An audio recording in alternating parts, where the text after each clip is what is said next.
Oke, jadi kalau saya emiten tersebut tiba-tiba tidak membagikan dividen, saya tidak langsung melakukan cut loss begitu saja. Kalau memang alasannya masuk akal, misalnya karena Hmm. ada pandemi kemarin 10, jadi saya tetap berinvestasi, namun saya turunkan lagi persentase kepemilikannya. Namun bukan tidak Hmm. tidak dengan jual, namun dengan menambah aset saya. Jadi kan dengan bertambah aset, maka kan kalau kita tidak membeli kan jadi berkurang kepemilikan kita Iya, saham tersebut porsinya lah dibandingkan ya. Berarti portofolio. porsi Ya, portofolionya ya. Oke, oke, oke. ya saya kurangi untuk karena saya kan cukup konservatif juga. Jadi saya Mm-mm. kurangi risiko itu. Karena saya masih percaya memang setelah pandemi atau setelah penurunan ekonomi pasti akan berbalik lagi karena kita lihat dari historisnya juga. Untuk itu Hmm. saya sangat butuh data historis yang sepanjang mungkin. Bahkan beberapa emiten saya cari datanya hingga tahun 90-an Hmm. sampai seperti itu. Jadi saya memiliki gambaran yang cukup untuk melihat bagaimana perusahaan tersebut sebenarnya. Oke, oke.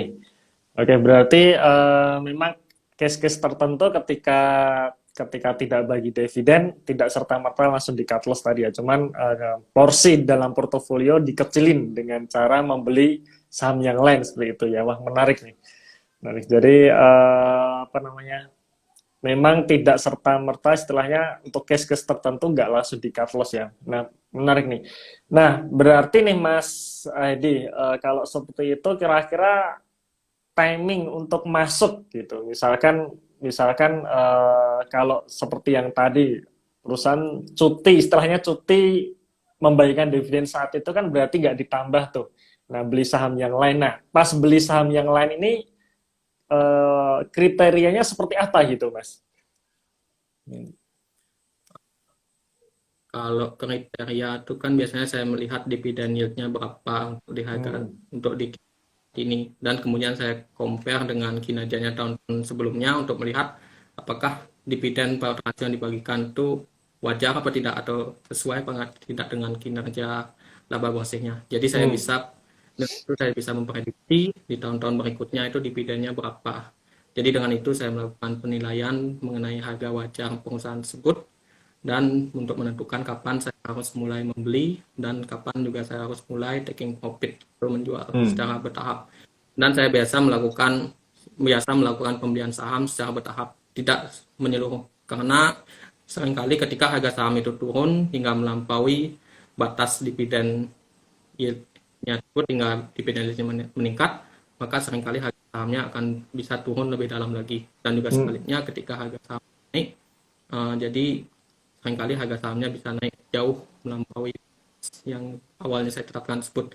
Jadi saya manfaatkan itu dengan cara melakukan taking profit secara bertahap. Oke, oke. Intinya tetap bertahap ya Mas Hedi ya. Jadi bertahap tidak langsung. Oke, menarik karena harapannya malah justru ketika harga saham turun kan berarti dividen yield-nya potensinya naik di situ bisa tambah sebenarnya. Jadi begitu harga saham naik, ketika dividen yield-nya sudah masuk ke 3% bahkan berkurang di situ baru take profit secara bertahap gitu Mas ya. Oke, berarti benar-benar acuannya adalah dividen 3% itu ya Mas Hedi ya. Kira-kira. Wah, mantap, mantap. Nah, berarti kalau seperti seperti itu, apakah dividen payout ratio yang 100% itu jadi menarik atau enggak nih? Atau justru enggak menarik kalau dividennya sampai 100% dari sudut pandang Mas Hedi ini? Kalau menurut saya itu dividen penetrasi yang wajar itu antara 0 sampai 100%. Di, di atas 100% itu saya anggap tidak wajar karena tentu Hmm. itu melebihi laba bersihnya yang tentu juga tidak berkelanjutan. Saya juga tidak masalah bahkan ketika perusahaan tersebut membagikan dividen per rasio hingga 100%, namun saya pastikan juga secara historisnya apakah perusahaan tersebut memang berkelanjutan atau tidak membagikan dividen per rasio. Saya juga lihat ada satu emiten yang rutin memberikan dividen mendekati atau bahkan selalu 100% dan saya baca juga laporan annual reportnya dan juga dari publikasi perusahaan bahwa perusahaan ini memang sangat bangga untuk membagikan dividen dengan pada hasil yang tinggi tersebut. Jadi saya sangat Hmm. yakin di tahun berikutnya dividen pada hasilnya akan tetap tinggi. Jadi yang Oke, penting oke. berkelanjutan. Yang penting. Oke, berarti sebenarnya yang terpenting adalah berkelanjutan tadi ya. Jadi nggak masalah perusahaan membagikan dividen 100%. Cuman memang yang tidak wajar adalah di atas 100%. Ya memang kadang biasanya ketika perusahaan jual aset itu dan hasil penjualannya dibagikan ke dividen, dividen payout ratio-nya jadi di atas 100%, itu memang yang menjadikan nggak wajar itu ya. Cuman tadi Mas Hedi bilang 0% pun nggak masalah. Kenapa bisa bisa demikian nih Mas Hedi? Rentang 0% sampai 100% kan berarti 0,00% itu maksudnya. Berarti Oh 0 itu iya, nggak termasuk. oke oke. Jadi tetap ada gitu Mas Hedi ya. Iya. Siap siap Apapun siap. kecil yang penting biasanya kan kalau perusahaan yang membagikan dividen partisipasi yang kecil namun masih dividen yieldnya tinggi itu biasanya perusahaan yang sangat murah itu karena Hmm. meskipun kecil namun karena harga sahamnya murah jadi dividen yieldnya masih menarik. Jadi seperti itu. Iya, iya, betul Mas. Ya, jadi baru nangkep saya. Betul yang dikatakan Mas Edi, dividen payout rasionya kecil, tapi karena harga sahamnya sangat murah, tetap yieldnya tinggi gitu ya. Betul, betul. Ya, benar. Nah, berarti kalau dalam hal ini mengenai mengenai sektor nih, berarti hanya sektor-sektor tertentu saja Mas Edi ya. Karena kalau misalkan nih kita lihat bicara mengenai dividen yang tinggi kan pasti kita tahu nih batu bara ini memberikan dividen tinggi, kemudian perbankan, kemudian consumer good.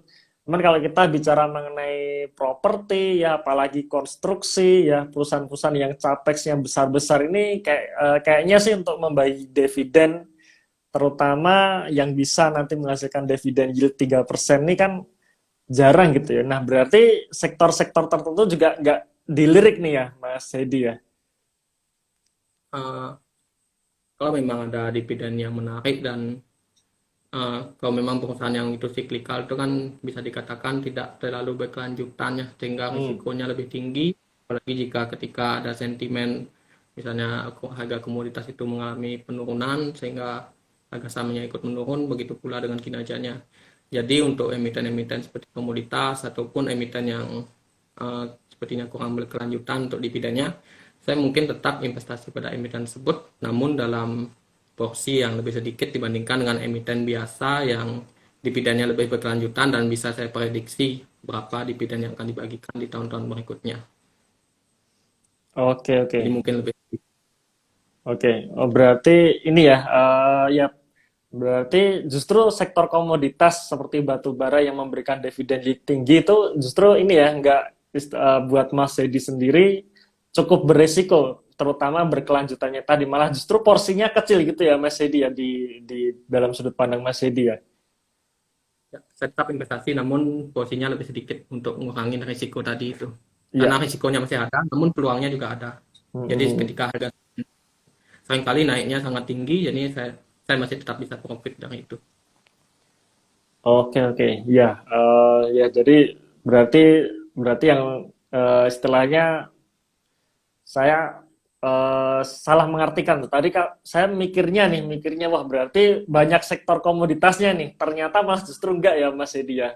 Oke, oke menarik. Berarti ya tadi seperti Mas Edi katakan ketika harga saham terutama sektor-sektor batu bara ini pada naik, kan contoh nih, contoh kebetulan saya juga sambil ngelirik teman-teman yang di chat nih, pada nanyain PTBA semua ini kan. Jadi hari ini kan PTBA istilahnya membagikan dividen 100%. Jadi kalau kita hitung dengan harga penutupan sekarang yang hari ini udah naik berapa persen, 9% kalau nggak salah ya, belum cek tadi.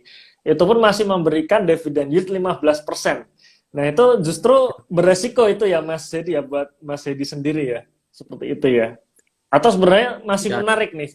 Masih menarik. tapi lihat juga dari jangka panjang di masa lalunya juga seperti apa kinerjanya Hmm. dan ketika harga posisi harga saham dan kinerja dan dividennya itu di ketika harga komoditas itu paling rendah mungkin misalnya di antara tahun 2016 atau sebelum Hmm.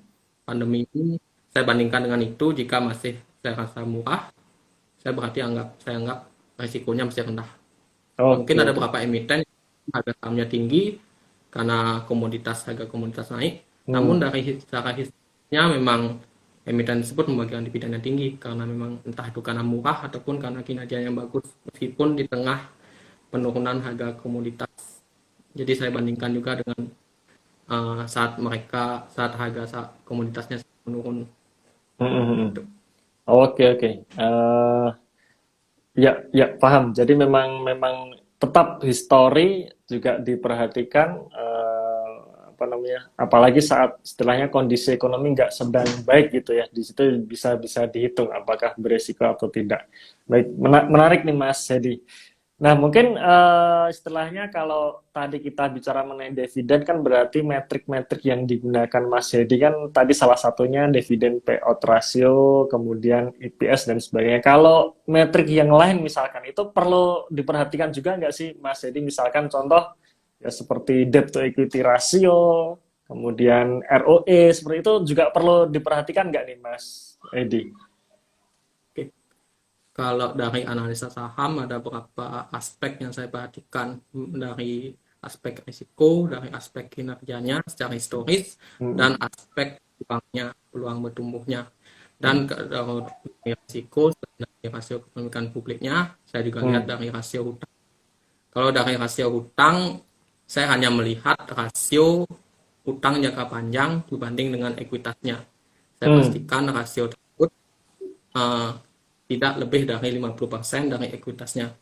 Namun jika ada perusahaan yang eh, memiliki rasio hutang jangka panjang dibanding dengan ekuitasnya yang lebih dari 50%, saya lihat juga dari kinerjanya dan juga saya lihat melakukan analisa terhadap arus kasnya. Saya pastikan arus kasnya secara historis tersebut memiliki arus kas operasi yang positif dan juga arus kas pendanaan uh, dan investasi dan pendanaan yang negatif, itu kan berarti perusahaan tersebut memiliki pertumbuhan yang sangat bagus.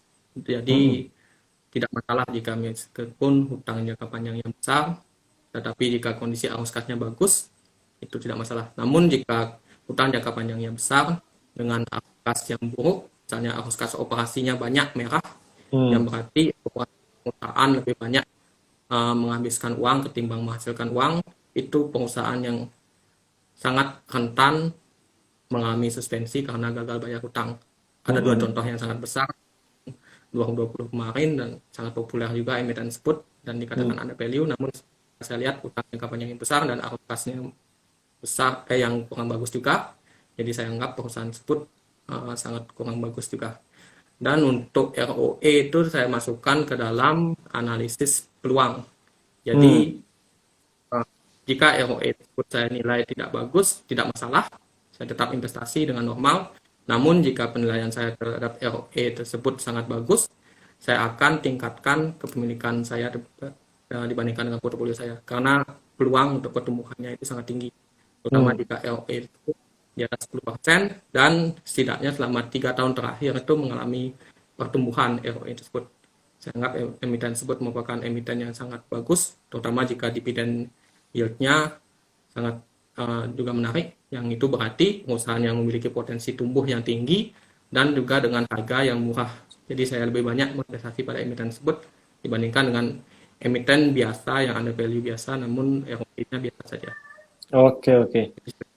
Baik, berarti bisa disimpulkan tetap juga analisa atau metrik pakai istilahnya dilihat metrik yang lain juga ya. Tadi kalau Mas Yedi bilang debt to equity ratio ini untuk istilahnya menilai resiko, kemudian kalau ROE ini untuk menilai peluang gitu Mas ya.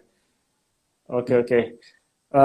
Nah, berarti kalau seperti itu nih Mas Hedi, ya, berarti bisa dikatakan nih apa namanya di portofolio Mas Hedi ini berarti semua saham-saham yang hanya membagikan dividen saja seperti itu ya kira-kira ya. Berarti kalau kalau tidak membagikan dividen berarti ya memang di skip gitu ya Mas Hedi ya. Oke. Tapi kalau boleh boleh share nih Mas Hedi, kira-kira sebenarnya bagaimana sih pandangan Mas Hedi dengan emiten-emiten yang dia tidak membagikan dividen tapi selalu tumbuh nih? Karena kan di bursa sendiri kan juga banyak kan ya dia menghasilkan laba, arus kasnya bagus, cuman memang dia nggak bagi dividen. Kenapa? Karena untuk ekspansi dan ekspansinya selalu berhasil. Otomatis ya labanya naik gitu, labanya naik walaupun nggak membagikan dividen, apa namanya harga sahamnya pun dalam jangka panjang ternyata juga naik juga gitu. Bahkan mungkin kalau kalau nggak salah ya perusahaannya Warren Buffett sendiri, Berkshire Hathaway sendiri kan juga tidak membagi dividen itu. Nah kalau seperti itu pandangan Mas Hedi gimana tuh Mas? Kalau saya pribadi memang kurang sepakat jika perusahaan tersebut tidak membagikan dividen hanya karena ingin melakukan ekspansi. Karena sebenarnya dividen kan tidak harus 100%, jadi misalnya hanya sebagian, mungkin 10%, jadi kan masih bisa setengahnya untuk ekspansi dan juga bisa dari hutang juga. Jadi saya anggap perusahaan yang tidak memegang dividen tersebut merupakan perusahaan yang uh, manajemennya kurang memperhatikan pemegang sahamnya, apalagi jika Hmm. perusahaan tersebut akan naik isu. Dan juga Hmm. saya tidak salah juga jika misalnya harga saham perusahaan tersebut mengalami peningkatan uh, karena saya melakukan diversifikasi secara cukup luas. Jadi apapun yang saya lakukan terhadap investasi saya, apapun portofolio yang saya pilih, secara mikro, secara satuannya itu tidak akan mempengaruhi portofolio saya secara signifikan. Hmm. Jadi saya lebih perhatikan performa portofolio keseluruhan. Jadi satu atau dua perusahaan yang tumbuh tinggi tersebut, uh, walaupun saya masukkan ke dalam portofolio, saya tentu tidak mempengaruhi banyak juga terhadap portofolio saya. Namun juga saya menilai juga risikonya lebih tinggi juga. Dan kalaupun jika saya uh, jika harga saham naik juga tidak masalah. Jadi kalau harga saham turun juga tidak masalah juga. Gitu.